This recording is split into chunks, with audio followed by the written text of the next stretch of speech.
Hi everyone, so I'm assuming you could tell by the title of this video or the post that it accompanied what this is about, and Isaac and I just wanted to share about our experience and our story with having lost our baby in a miscarriage, and it's something that we wanted to do because throughout the process, we both have been wanting to find resources that can help us, and oftentimes I think there's a lack of resources that are from a Christian perspective, offering real biblical hope, and also some other details of our story, like this being our first child that we lost. We don't have any other children, and me having a D&C procedure. So we both thought if we could make videos that would be somewhat helpful to people who are going through this, or know someone who's going through it, that it might be helpful to them. And of course it's helpful for us to be able to talk about it. So I just want to start it off though by saying that a lot of the stuff in our story, in the way we grieve and the things we've done to remember Charlie, our baby, are different than a lot of what other people do when they have a miscarriage. And I mean, that's fine. People grieve different ways. And I think the way we do things would be harder, seem harder for maybe other people. So I'm not shaming people who did things differently than us. And I also, another thing, I don't want this to be something that people who have had miscarriages, who watch this, end up feeling regret or anxiety because of, me sharing parts of our story. Because I know when I watched other people's miscarriage stories, sometimes it would cause me anxiety and starting to regret things that I had done. But this is just me sharing what happened, and God is sovereign. If you regret some part of the whole process, whether it was what you did maybe to remember your baby after, or how you handled it. I know a lot of people have regrets sometimes when they naturally miscarry of what they wish they would have done, for with the baby's body and things like that. So I don't want there to be any regret or bad feelings that come up in this, because that definitely, I've experienced that. So I just hope this can be helpful. So I just want to start from the beginning and share how it all went. So we wanted to have a baby. We had been married for a little over a year when I decided to take a pregnancy test, and I had didn't actually think I was pregnant because I had been irregular in my cycle before, and I thought maybe I was just late for some real weird reason. So Isaac and I had just got back from looking at Christmas lights, and this was on December 21st, and I was just like, I'm just going to take this just to confirm. I had been trying not to drink water so that the test would be accurate, because I wasn't taking it in the morning, so I wanted it to be accurate. And I told Isaac, I'll take this and then we'll play solitaire, because double solitaire is something we really like to do, and I wanted something to be happy for me when it came back negative. But to my surprise, both of our surprise, it came back positive, and we were so shocked, but we were so happy. We called our parents immediately. I was like, I don't want to wait. So we called my parents, we called Isaac's parents, and some of Isaac's siblings ended up finding out, even though we kind of wanted to wait to tell them when we would see them in like just a few days for Christmas. But it was fine that people found out. So Isaac's parents knew, a lot of his siblings knew, and my parents knew. And so that was just the most wonderful Christmas present, and will always be the most wonderful Christmas present we ever had, our little baby. So we began telling people very early, which we would not go back on. We're very happy that we announced early to people. We told some friends just like a few days later. I texted people on Christmas and told some people in person and called our family and grandparents and just called like everyone on Christmas Day pretty much and told them in our family. And some people we didn't though, because we knew we'd be seeing them in a few days and we thought it'd be cool to tell them in person. But we did not wait very long. We were not going to wait till the second trimester to announce. And when we went back to work in a few weeks, we told people at work and we told people at church. And I would never change that. And I'll go into more of that later. But, so, we went, I found out when I was only like 4 weeks and a few days pregnant. So, we had like a month basically until the first appointment. I was going to be busy during the week of the 8-week appointment. We were going to be out of town, so I had to schedule it for 9 weeks. And so I went to a doctor who several people I had known had gone there and really liked them. And so I scheduled the appointment for January 25th. And that's, where it all began with finding out about the worst news in our life. So we went in, it was in the afternoon, and I went back to the ultrasound room and they did an abdominal ultrasound, and I could just tell that the ultrasound tech, as she was doing it, was like pushing around a lot. She wasn't giving much affirmation. She wasn't really saying much. It's hard for me to remember some of it. But at one point I thought I saw something that looked like, the baby. And I was like, is that the baby? And she said, that's what I'm trying to find out. And she was saying, she would say, like, this is the sac. And I was like, okay. And I think in my mind, I'm like, but aren't you going to tell me where the baby is? And wanting to, does the baby, like, hear the baby's heartbeat and stuff? And so then she had me, since I had a full bladder because it was an abdominal ultrasound, she had me get up and go use the bathroom, and I came back in and she wasn't there anymore. I was just kind of waiting for someone to come in because she had said she was going to go ask the doctor go ask the doctor something. I don't know. It's kind of all blurred in my head. And so she went out.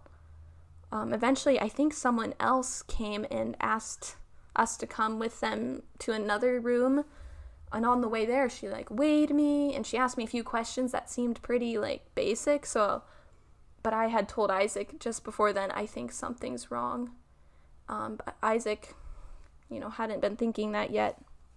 But I said, I think something's wrong, and I just felt this heaviness as we were going to that other room, and it felt a little relieved, though, whenever they were asking me what seemed like standard questions.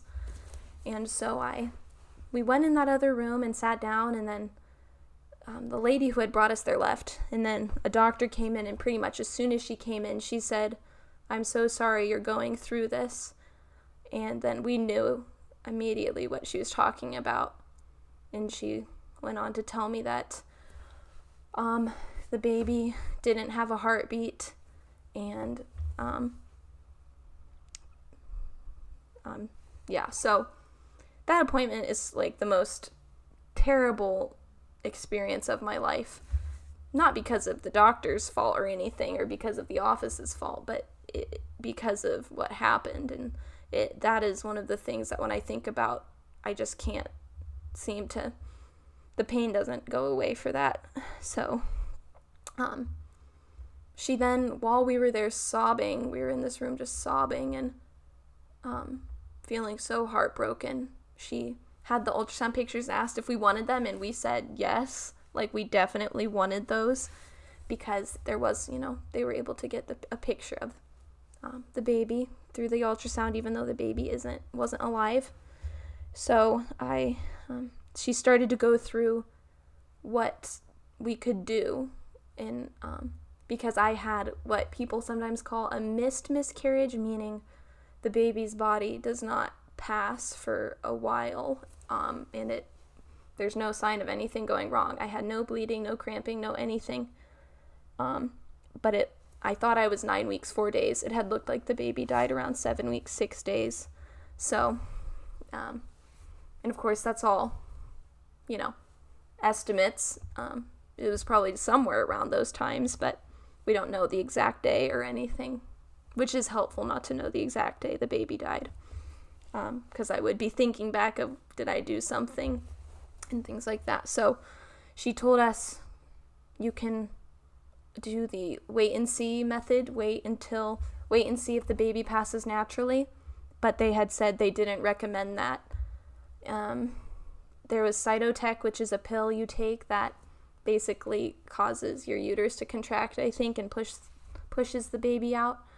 And then there was a DNC procedure, surgery. So I had asked, what are the risks to these, and she told me the DNC can cause scarring. So immediately Isaac and I were like, no, we don't want to do the DNC.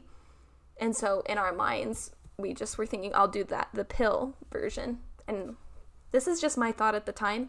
Going back, there's things I would change. I would probably, if I could go back, wait for the baby to pass naturally. And so that's something I'll talk more about later, though, too, with regret that comes with that. But, so we left the appointment, we told people, and that day, the next several days and weeks felt like a haze. That first day especially felt like a nightmare, wondering if we were going to wake up from that. That night our pastor came over, and he was very kind and prayed with us, and was trying to encourage us biblically. And many people brought us meals, sent us gift cards, and everyone was very, very kind to us. We have amazing Christians around us who understand the sanctity of human life and who know that a human life begins at fertilization. And so this was a real human being, a real child that we were grieving. So that was extremely helpful. We also work at a pro-life group, which was extremely helpful. Everyone already knows that. So all of our circles around us were very kind. So I had not known, though, how common miscarriage was when I went into that appointment. I had fears of miscarriage. In fact, the night before my first appointment where I found this out, I was asking for prayer at our church prayer night that I wouldn't be worried about miscarriage, because I had been seeing several people around me, in circles around me, saying they had miscarriages, and I was kind of afraid of that happening. But I would look up things, Google things, and people would say, oh, it's not very common. And unfortunately, it is very common. I think my doctor said around 10 to 20% of known pregnancies end in miscarriage. And of course, there's those miscarriages that happen so early on that people don't even know they're pregnant and they think it's just a period. So I didn't know that. So over the next few days, it was still very hard. We couldn't sleep very well the first night, obviously. And Isaac and I had somewhat, our situations are somewhat different of how we processed it. Isaac would wake up and think that maybe it hadn't actually happened. I woke up usually remembering that it had happened pretty immediately. But there was a lot of crying and anxiety because we had very loving people around us, and I'm so grateful they did this. People around us who were encouraging us to get a second ultrasound, an internal ultrasound, to confirm, because abdominal ultrasounds are not as accurate, especially in that early of stage. So people who were, even though it was hard at the time and I just wanted to be left alone, people were encouraging us to get an internal ultrasound and get your HCG blood levels tested over several days to make sure that this is not the rare case of being, a misdiagnosed miscarriage. And that's something I want to talk about more later in the video, of my fears that have resurfaced even with that. But I'm so grateful they did. Even at the time, though, I was a little bit frustrated and feeling like I just want to grieve. I don't want to be told that, what if the baby's still alive? But I'm so glad they did. So I got a second ultrasound the day later. It's an internal one. They confirmed again, no heartbeat. I got my blood drawn. I think that day or the next day, and then waited a few days and got it drawn again, and then we just saw that the HCG was not increasing as it should. It was actually decreasing, and it was definitely not what it should have been at that stage of pregnancy. So we are very grateful now that we got those, even though at the time in my mind, I was just feeling a little frustrated. But we ended up not doing the pill treatment because we have a coworker who reached out to a really solid pro-life OBGYN who we all respect, and he had said that she had said that since the baby was as big as it wasn't the wisest thing to do the pill to get the baby's body out of me. Things, I don't know the exact medical terminology, but it could have caused hemorrhaging, I think, or the baby might have gotten stuck, like parts of the baby, and it might have caused me to bleed a lot. And that's like the story with some people when they take the pill to manage miscarriages, is they bleed and bleed and bleed, and they had to end up going to the hospital and get a DNC. And so I thought my only other option at this point was the DNC. I didn't know much about the naturally miscarrying, and I was honestly terrified of naturally miscarrying, the way people described it. I wanted my baby's body to be intact, and I didn't want to have to handle like looking through the toilet or anything like that, and that's hard to talk about. But so I ended up scheduling a DNC, and it was with a very good doctor who was a doctor at the OBGYN I had gone to, and I knew that she was pro-life, and people that I knew liked her, so I was satisfied with her doing it. She was very kind to us, and my DNC was scheduled the week after. I was really afraid of that because I had never gone under anesthesia, and so that was the first time that I had ever gone, completely under. I was afraid. So, and sorry, I keep looking down. It's because I'm looking at notes on my phone, and sometimes my eyes just wander. I also wanted to mention, I already mentioned Charlie's name, but we ended up naming our baby, which I think was extremely helpful. We didn't know the gender. We never did genetic testing. We never found out, and we won't know until heaven. But we named our baby Charlie. We loved the names Charles after Charles Spurgeon, and we just thought the name Charlotte was very pretty, and so those both were in my mind as names that someday we might use. We weren't going to use them for our first baby in our original plan, but I had just been Googling one day what are names that you can give a miscarried baby who you don't know the gender, and one of the first things that came up was, well, you could do Charlie because of Charles and Charlotte, and I thought that was just perfect, so I told Isaac, and he loved it. And then we chose the middle name Providence because God's providence is not always what we think it will be. We do think that Charlie's death was ordained by God, and that is not a sad thing. We know God is good and wise and powerful, so we trust in his plan. So Charlie Providence, and also God was gracious to provide us with our child even for a short time. We didn't even, know if we would ever be able to have children before Charlie was alive, before Charlie was conceived. So it was such a blessing. Charlie was such a blessing to us, and it was like the happiest few weeks of our life knowing Charlie was inside of me. So we have our little Charlie Providence, and we just loved that name, and I would encourage people to name their babies, but again, I understand if you've had a miscarriage and you didn't do that, especially when you don't know the gender. It's hard. But anyway, I want to talk about my DNC procedure now. I was so afraid of going under. I would ask people around me who've gone under anesthesia. I was going totally under general anesthesia. Like, what was it like? And everyone was telling me it's like you're just like going to sleep and waking up. But I was so afraid. So there were passages that I looked into in order to calm myself down before the procedure, because I have a fear of dying sometimes. And so my fear was that I would go under and not wake up. But a verse that I really liked from Isaiah 41, verse 10. Fear not, for I am with you. Be not dismayed, for I am your God. I will strengthen you. I will help you. I will uphold you with my righteous right hand. And I kind of just had Isaac read passages to me even whenever I was in the hospital bed about to go back, because I needed to know that God was with me, caring for me, that I'm secure through Christ. My salvation is secure, and Jesus Christ died for sinners and has saved me. So I just needed to be reminded of that before. So I understand the fear that comes with surgery now. But yeah, they put me under and took me back, and then I woke up, and I don't really remember much. I remember them wheeling me back there. They'd already given me some, relaxation medicine through the IV to calm me down, which was very helpful. If you get offered that, you should do it. I think they just did it for me without asking, which I'm fine with. But it was extremely helpful because I was relaxed before I even was going under.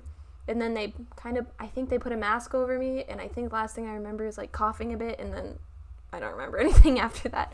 And then I woke up, and I remember just feeling a little, like I felt sore. I felt, there's a lot of different things that you feel after waking up from anesthesia. They had to give me a catheter while I was under, which I didn't know they were going to do.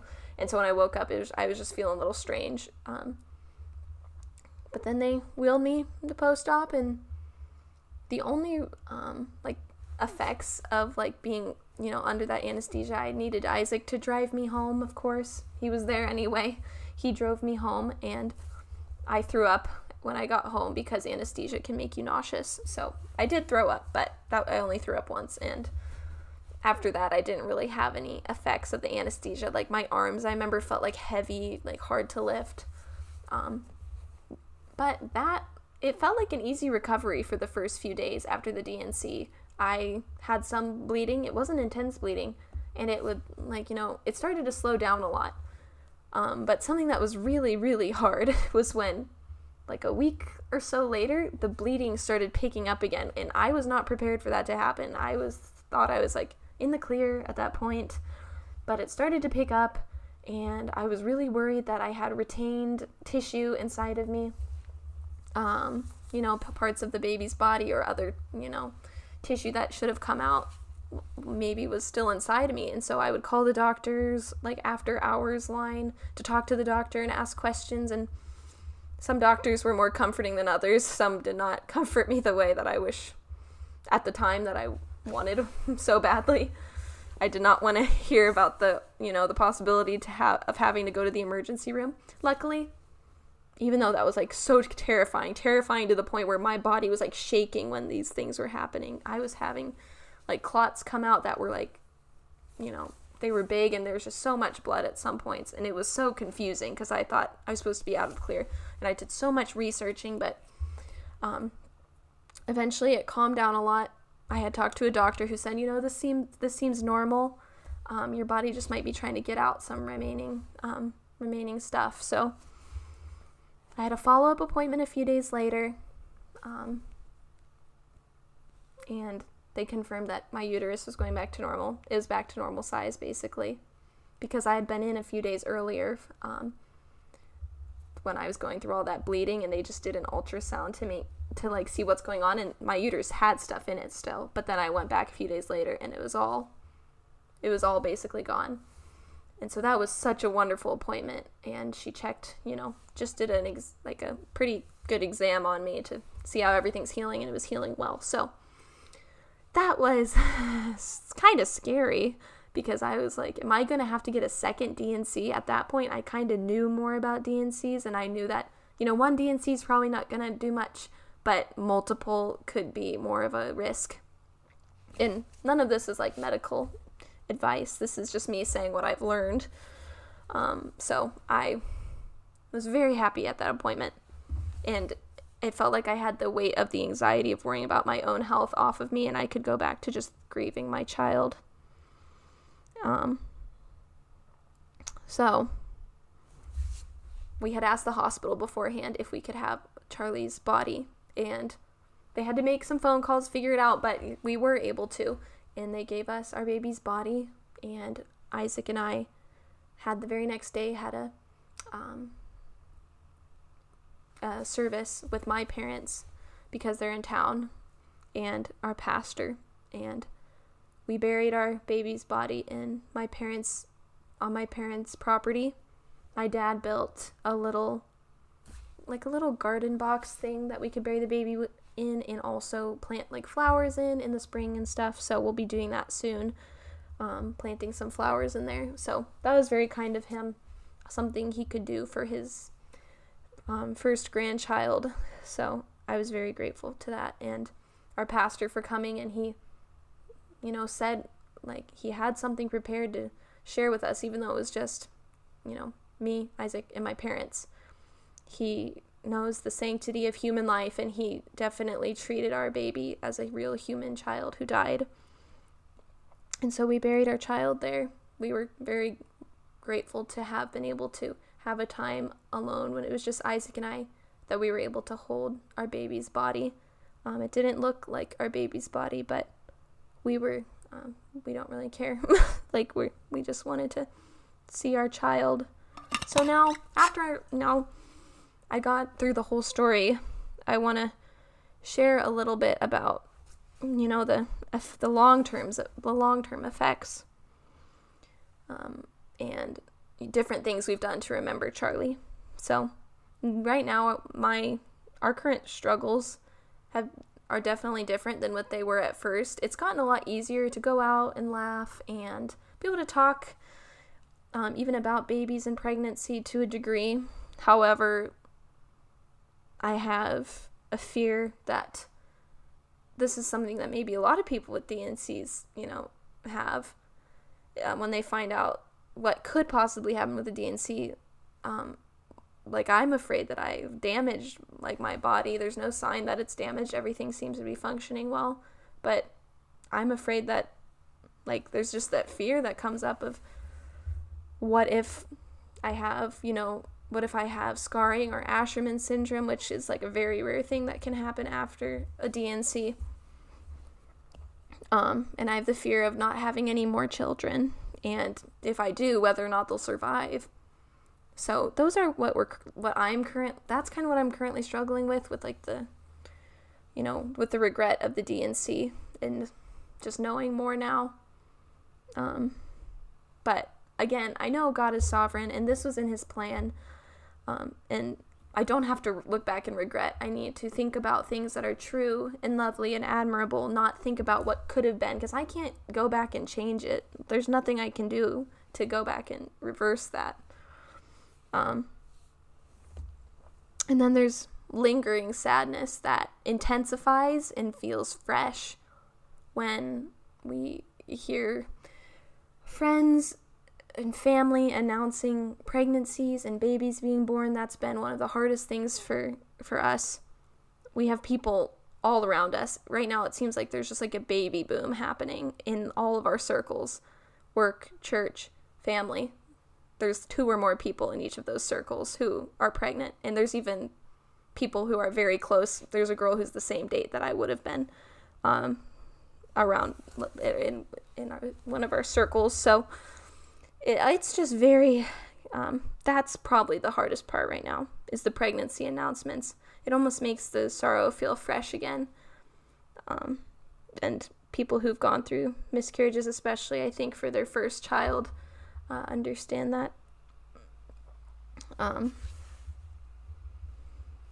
That's probably, and right now, I wanted to make this video now because right now I'm not currently pregnant, and I've had like the sorrow of seeing negative pregnancy tests after the miscarriage when I was hoping that they wouldn't be negative. And it's extremely hard, and I have to keep myself from being depressed in that. There's a quote from a Desiring God article that summarizes kind of how I'm feeling right now, and something I have to fight against every day. It says, "The pregnant bellies around me seem to taunt me, reminding me of how far along I would have been each passing month. Fear filled my heart as I anticipated facing our baby's due date with empty arms. Our home felt painfully quiet and clean, void of newborn cries and dirty burp cloths. Though barely the size of a grape, the loss of our baby changed us and left us with a new normal that came with painful adjustments. And we know we are still parents. We'll never not be parents. Now, we know that. And I don't like it when people say, well, maybe you'll be a mom again someday. It's like, no, I'm currently a mom. And I know they don't mean it in a mean way, but it's just true. It's just our child died very young.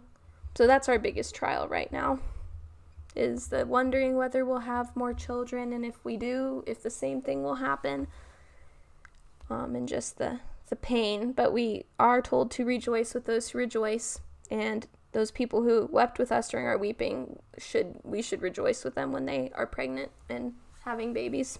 Some things we've done to help us remember Charlie.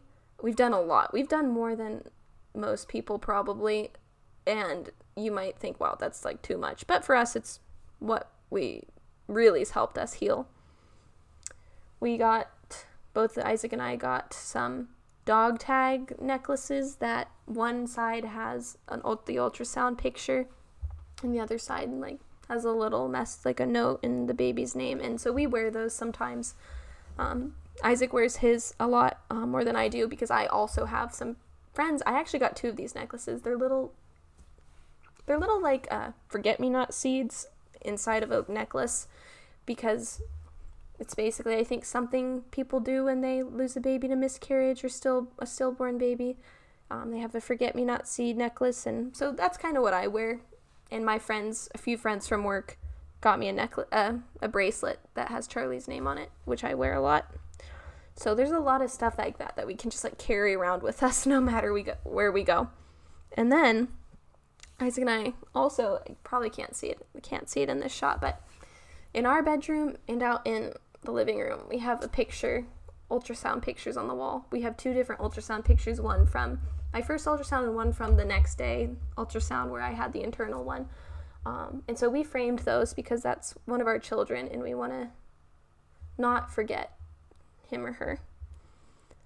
We also have a little, a memory box where I put a pregnancy test, little socks, and a toy we had got whenever we thought the baby was still, alive and healthy, from people. Or Isaac had given me some little baby socks for Christmas as a nice little as a nice thing to remember, oh, we're having a baby.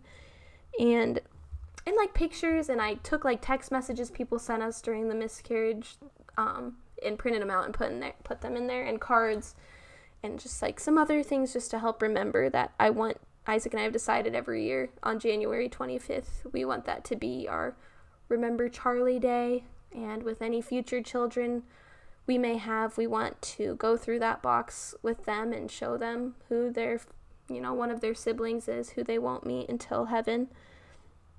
And something also that has helped is whenever I'm talking about having children someday, or what we'll do, we always want to list Charlie as one of our children.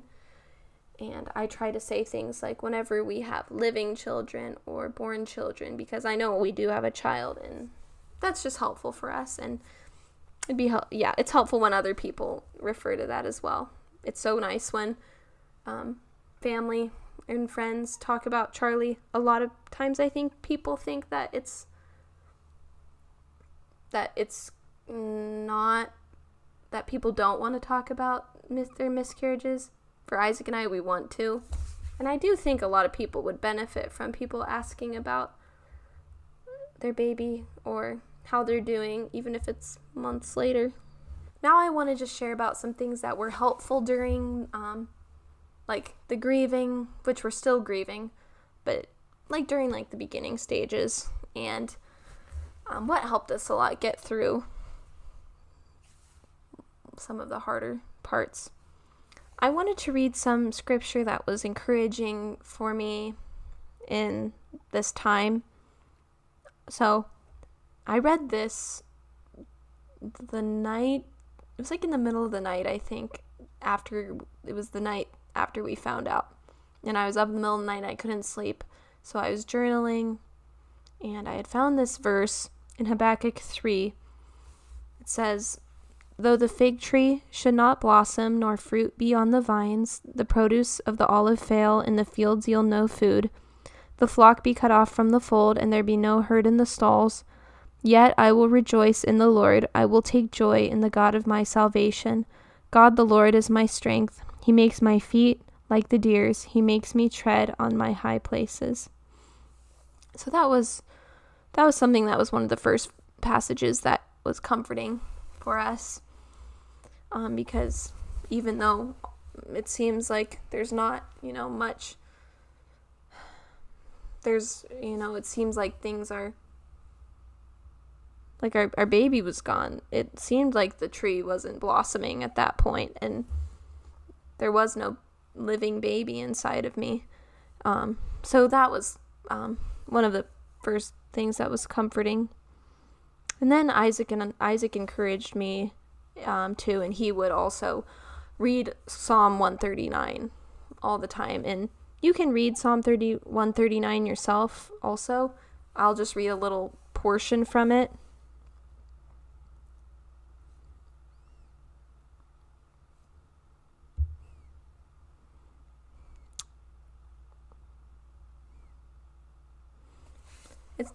I'll just start in verse 13. "For you formed my inward parts. You knitted me together in my mother's womb. I praise you, for I am fearfully and wonderfully made. Wonderful are your works. My soul knows it very well. My frame was not hidden from you when I was being made in secret, intricately woven in the depths of the earth.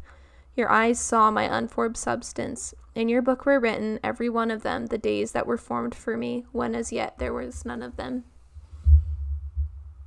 So Isaac encouraged me to read through that passage and thinking of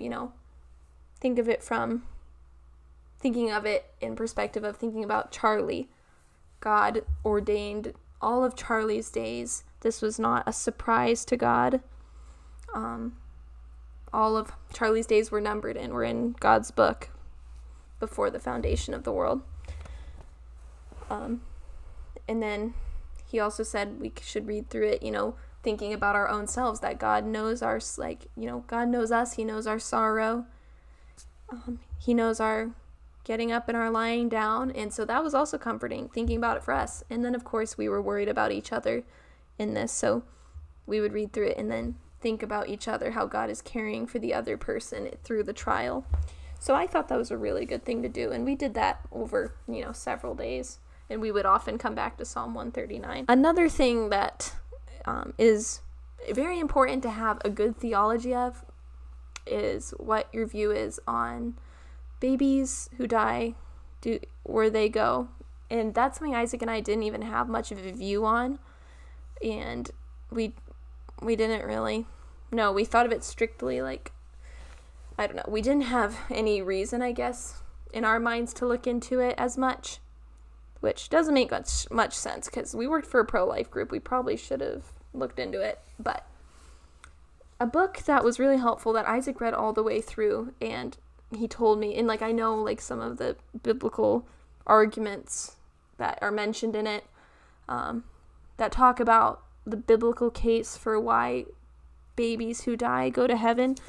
Safe in the Arms of God by John MacArthur. And he goes just through the biblical case of the death, when a baby dies, what happens to them. And he holds the view that all babies who die go to heaven. And Isaac is going to make a video too, explaining his side of, the miscarriage. And I think he'll go more into it theologically. But for a resource, I would recommend this book. And there's a lot of people, solid people, who have a lot of resources on this. Because there are people out there who don't believe that, but I do think there is very good biblical evidence for it. And that's what we want to look to, is what the Bible says. Not even logic or feelings. We want to look to what the Bible says, and that the Bible seems clear on that. I would just point you to one of the biggest biblical evidences that babies who die go to heaven is you look at the story of David when his infant son died, And David implies that he's going to see his baby again. He said, "I shall go to him, but he will not return to me," when he's talking about his son. That seems to point to that fact. But there's also many other things in the Bible, and again, would recommend that book for you. There's also a really good YouTube channel called Wretched, and the guy who runs it is named Todd Friel, and he has several videos about why he believes babies who die go to heaven. Again, biblically supported, not just based off of emotions, that's just how we want it to be, but it is using the Bible. Showing what the Bible says about that. Since I was talking about books, I guess I'll talk about some other books that Isaac and I read that were helpful, very helpful books. We wanted to get a lot of books. We would order some books, and there was even some that we ended up returning because we just wanted to consume a lot of content about this. So the ones I'm going to show you are ones that we both read and we would recommend. These aren't any that we would that we returned. We already returned the ones that we don't want. But my first primary recommendation would be You Are Still a Mother by Jackie Gibson. That is not good lighting. Okay. You Are Still a Mother by Jackie Gibson. It's very short, but she experienced a stillborn, the loss of her daughter. Her daughter was stillborn at 39 weeks. I think she was just a week away from when her due date was. So she has obviously a lot of personal experience with losing a baby, a preborn baby. And it's a very comforting book. And she touches on, I feel like every facet of going through a miscarriage, or at least most facets. So I would recommend that first for people who are in the thick of it.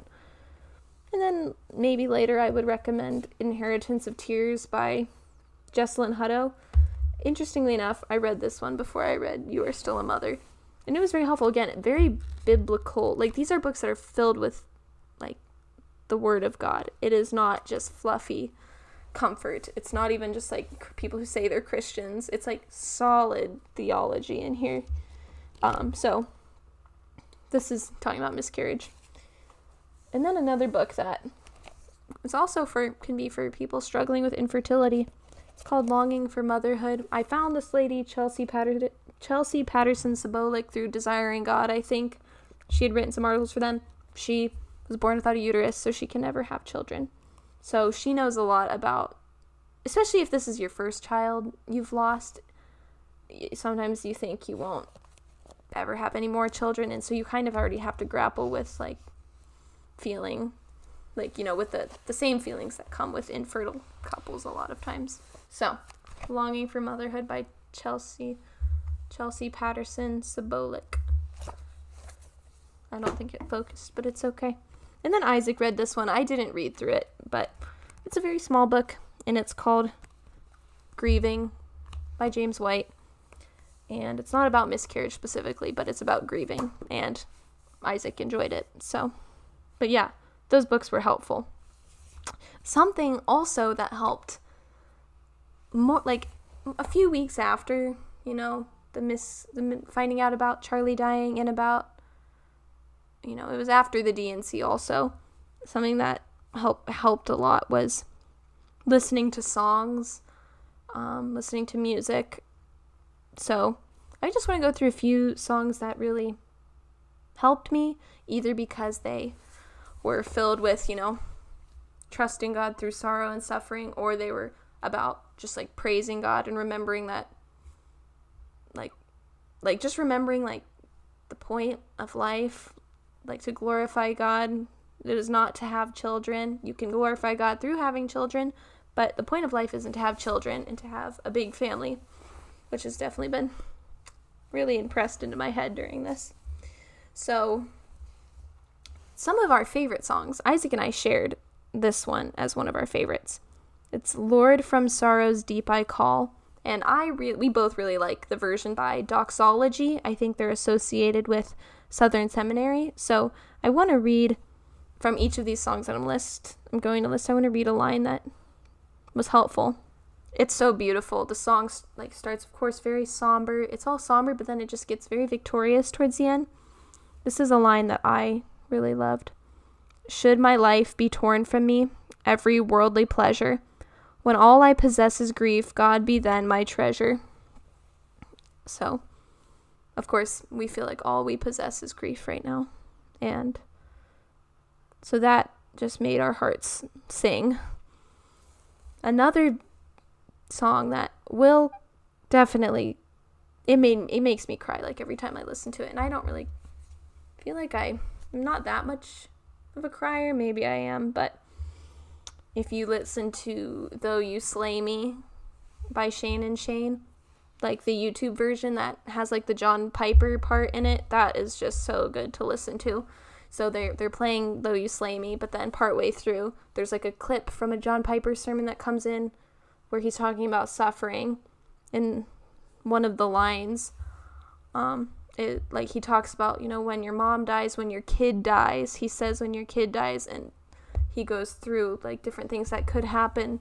And he said, don't say that the suffering is meaningless because it's doing something and you don't know what it's doing. But we need to look to what is not. We need to look to what is unseen and consistently preach the truth to ourselves. So that is a very good video. It'll make you cry, I think, but I think it's sometimes good to cry. I have a lot of John Piper quotes. A lot of stuff about desiring God in John Piper, which I didn't really realize. But this is a quote from John Piper that I like. He says, occasionally weep deeply over the life that you hoped would be. Grieve the losses, feel the pain, then wash your face, trust God, and embrace the life he's given to you. That just says it all. Okay, back to songs. On That Day by City of Light. It's talking, of course, about the hope of heaven, the hope of being with Christ. So I will read a line that I really like from it. Oh, but it's so wonderful. I listen to these songs on repeat, just at my desk at work or in the car. It was very healing and helpful. Here's a line from this one that I like. Though we grieve our losses, we grieve not in vain, for we know our crown of glory waits beyond beyond the grave. And it's just a beautiful song, very catchy. I didn't know that one before this, but I just ended up finding it. A hymn, whatever my God ordains is right, of course. The whole song is going to be applicable. And I will read a line from that one. Whatever my God ordains is right, here shall my stand be taken. Though sorrow, need, or death be mine, yet I am not forsaken. My Father's care is round me there, he holds me that I shall not fall, and so to him I leave it all. Very good. I like the Sovereign Grace music version. And then, Be Still My Soul. There's a line from that says, be still my soul when dearest friends depart, and all is darkened in the vale of tears. Then thou shalt better know his love, his heart, who comes to soothe thy sorrow and thy fears. And that song was played either the Sunday after we found out about the miscarriage or 2 Sundays after. It's good to remind ourselves of. Yeah. A few other songs like All Praise to Him by Sovereign Grace Music. Very wonderful, just very uplifting. It's not about sorrow, really. It's just about praising God for who he is and kind of taking our eyes off of ourselves. Those are good songs, ones that you just look off of your present circumstances and praise God. Also, there's a song, I like the version by Tim Bouchon. It's I Know That My Redeemer Lives. Again, it's just one of those, not really about sorrow, but you're lifting your eyes off of your present circumstance. So that's the whole story, and those are things that have helped us, and things that you can remember if you're helping someone else who's having or has had a miscarriage.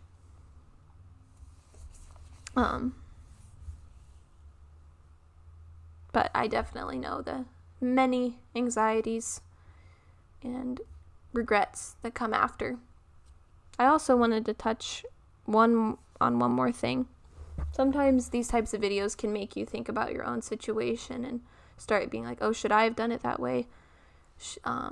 Like, why didn't we do this or this? And I don't want that to be what happens in this video because of this video.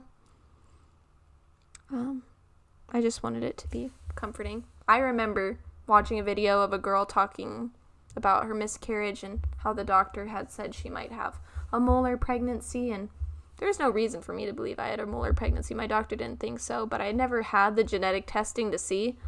So the girl in the video had said that her doctor was saying something about, oh, we'll have to just make sure there's like no cancer or anything. And I was starting to freak myself out about cancer. Like, what if I had that? What if I have cancer? So there's just so many fears that come in. Fear of like the recovery after the D&C, fear of cancer, thinking back of, did I do something to cause the death of the baby? But that's obviously not true. So I would just, if you are going through this, there's other ways. If you have no living children currently, there's other ways that you can live out your desire for motherhood, even when you don't have living children. I got this from a chapter in Longing for Motherhood. She gives several ways, and I really liked how she touched on getting really involved in the lives of children around you, like your family especially, and then friends, and of course children at church. You can not just be like an absent aunt or uncle if you have nieces or nephews, but you can be really involved in their lives as much as you can be and really care about them. So, and I would also, if you are a believer who's had a miscarriage, I would share this quote with you. I think it was Samuel Rutherford. He said to, I think, a woman who had lost a child, prepare yourself. You are nearer your child this day than you were yesterday. So that's a good, sweet reminder. We'll meet our babies in heaven if we are believers. But thank you for watching this, and please reach out if you are wanting to talk to someone, because it's helpful to talk about these things, and I don't mind talking about it. Bye.